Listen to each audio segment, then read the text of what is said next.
deceived by life's outcomes. Hi, welcome to Ryan and Friends. I'm your host, Ryan Dratler, and today I'm going to be talking with a few friends of mine about my recent Innovation and Entrepreneurship assignment. Why don't we go around and get some names? I'm Liam Scopel, a freshman here at Muhlenberg.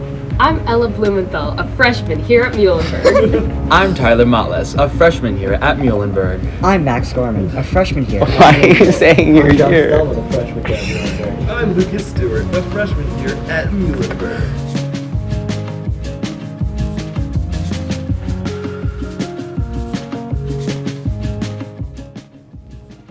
Hey, do you mind summarizing again what the video talked about? Yeah, totally. Michael Lewis basically talks about this idea that you shouldn't eat fortune's cookies. You shouldn't assume that your success, whatever form that might take, is due to some personal merit, because chances are it's really all because of fortune, because of luck. Speaking of cookies, nothing is sweeter than today's sponsor, Honey. Honey is an online extension that can help you get all of the things that you need from all of your online shopping. It helps you by giving you credit cards for They give you coupons. They give you coupons for every online shopping store that you may need. So save yourself some money today. Get Honey and have a sweet old day. I hate this. You want the Starbucks one? Thanks, Ella.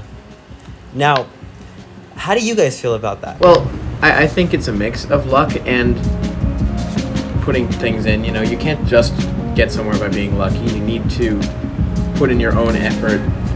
Otherwise, you are just going to stay at the bottom most of the time. There are exceptions, of course. Nothing is a guaranteed rule. But there are some people who get in with just luck, and some people who have no luck or minimal luck, but they work hard and they'll put themselves to the top that way. But it usually is a mix. But what I thought was really interesting about this video is it essentially suggests that,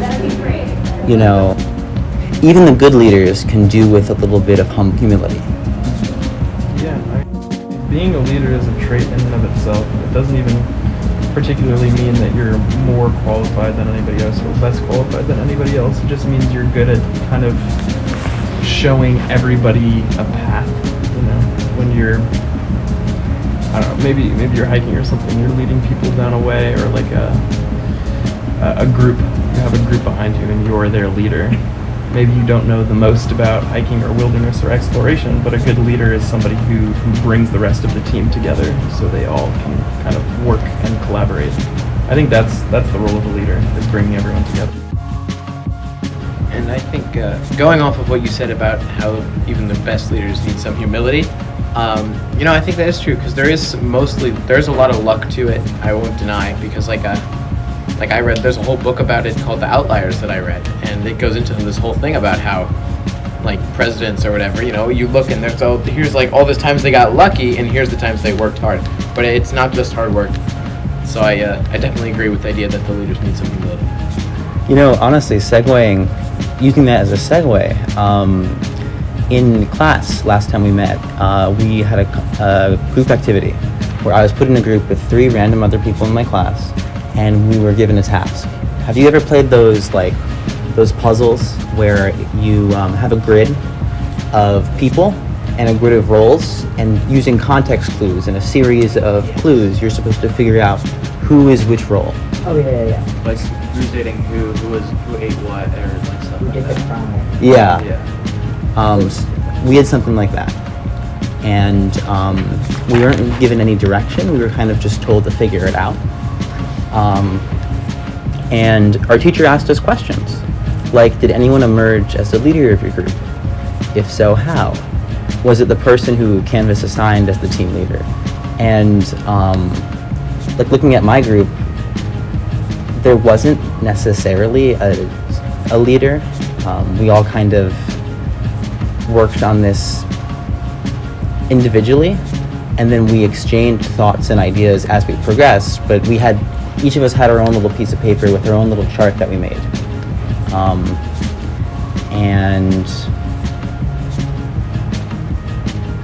I think, Lucas, what you were saying about leadership being a trait was really profound, because I think about this sort of situation we were in, where we had to solve this problem as a group, and we had a time limit. We had 30 minutes, and the way we did it, we were basically all on our own, and we could, if we trusted another individual in the group, which is admittedly very hard when you don't know them,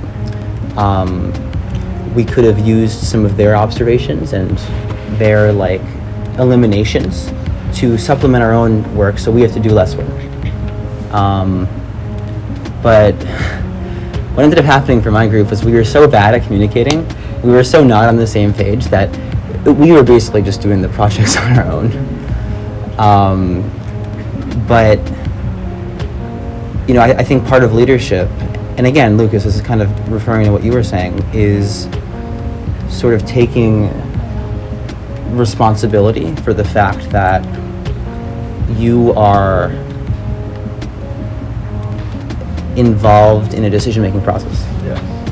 And you're fallible, but perhaps your teammates might not be fallible. Yeah.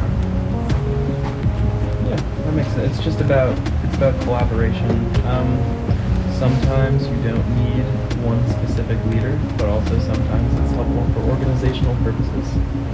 And I think even in some situations, when I hear you talking about your class 10, the project that you had to do, hearing that you guys were just so bad at communicating that you all went out to do your own thing. I may have dramatized it a bit, but yeah, okay. But sometimes when there's a group that has more than one I would say natural leader in a way, that's when groups can fall apart. Oh yeah, I agree with I that. agree with that. Yeah. There was I did a team bonding exercise once with a group of 12 people I didn't really know well. And how it went was we had a tarp, just like a normal tarp, kind of, and we all stood on top of the tarp, and the goal was to get the tarp flipped from one side to the other side without getting off of the tarp. And to solve that, what we did is pick one person that kind of tells everybody what to do, because if everybody's telling everybody what to do, it's just one giant mess. And it might work. I don't know. Everything is relative. Everything is subjective. Different solutions are in place for different scenarios. So it depends. But in that instance, it worked. I don't know. It was just the first thing that came to mind that happened to work. And so what was the primary role of the team leader in that situation? The primary role of the team leader, just to help organize the group. So to lead, make sure there wasn't miscommunication? Yeah, to be the communicator. Another one of the questions that my teacher asked us was, what do you think the primary role of a team leader is? And I think that it definitely depends on context, right? But communication, making sure that everyone's on the same page, that's definitely something that That's definitely a major job for the leader, because if there's not, if no one's leading the group, then everyone could turn out to be on different pages 10 minutes later, and then you're like, oh, we should have figured that out. And sometimes you need someone whose job is to, disseminate the message to everybody. Leader should also be someone who knows how to communicate, though. My mom, for a very long time, was an orientation leader at one of her previous jobs, and she still does educational training at her current company.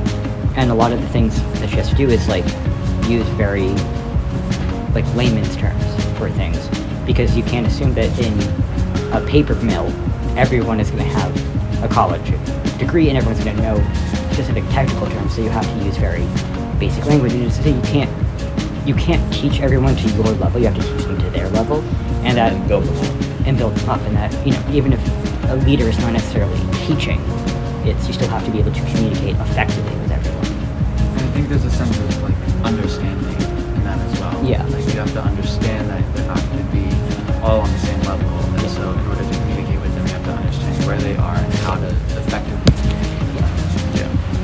So, do I think that the leaders deserve the extra cookie? No. I think that in an ideal world, we'd all be leaders.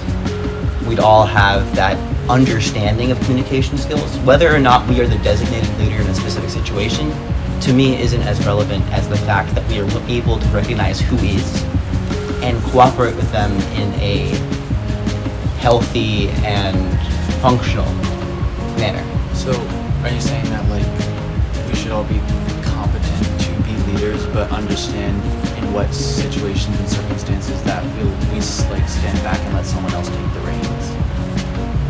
I like that. I mean, yeah, totally. But I also think in the context of this video, we shouldn't disillusion ourselves that just because we're in charge, a great example, just because I'm the co-president of the Muhlenberg Film Association, doesn't mean that I'm somehow special or deserving of, I don't know, more popcorn at our weekly meetings. I'm just as important as anyone else. And I think that's definitely something. Well, yeah, coming from that sense, like, you can't be the leader of something if there isn't anybody there to lead. And so it's kind of, well, coming from a theater perspective, you talk all the time about how the ensemble is just as important as the lead characters, because the leads can go out there, sing, do their thing, they're going to sound great, but without the ensemble and the people there to support them, you're not going to have a show. And so, again, that's going along the lines that everyone is as equally as important, and they all have to come together and work together to make sure that whatever group it is that you're leading, or whatever group it is that like you're supporting, functions and has meaning and value in it. It's another role. I think it's interesting you mentioned that. Tying in my political science and my history here, even a political leader is nothing without the people who work in the government beneath them, and then their supporters. Like for my class right now on World War II, we're actually discussing. I just read something about how like Hitler changed his goals in order to keep his supporters happy. Like, the leaders, they're made by the people who they lead. And that's, I feel like, whatever Ella was talking about before too, I remember this you were saying, I'm quoting your homework assignments, where you were talking about the people who are more power hungry, that usually leads to their demise.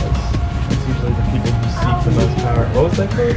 Yeah, it's when people who really want power do that, and it leads to war, because when you want power, you have to basically put others down, and you have to defeat others in order to get it. I think that's a great note to kind of leave off on. And I just want to thank everyone for their time. And hopefully for any of our listeners, this was an enjoyable little glimpse into the lives of some college students that are, living their best lives. Thank you.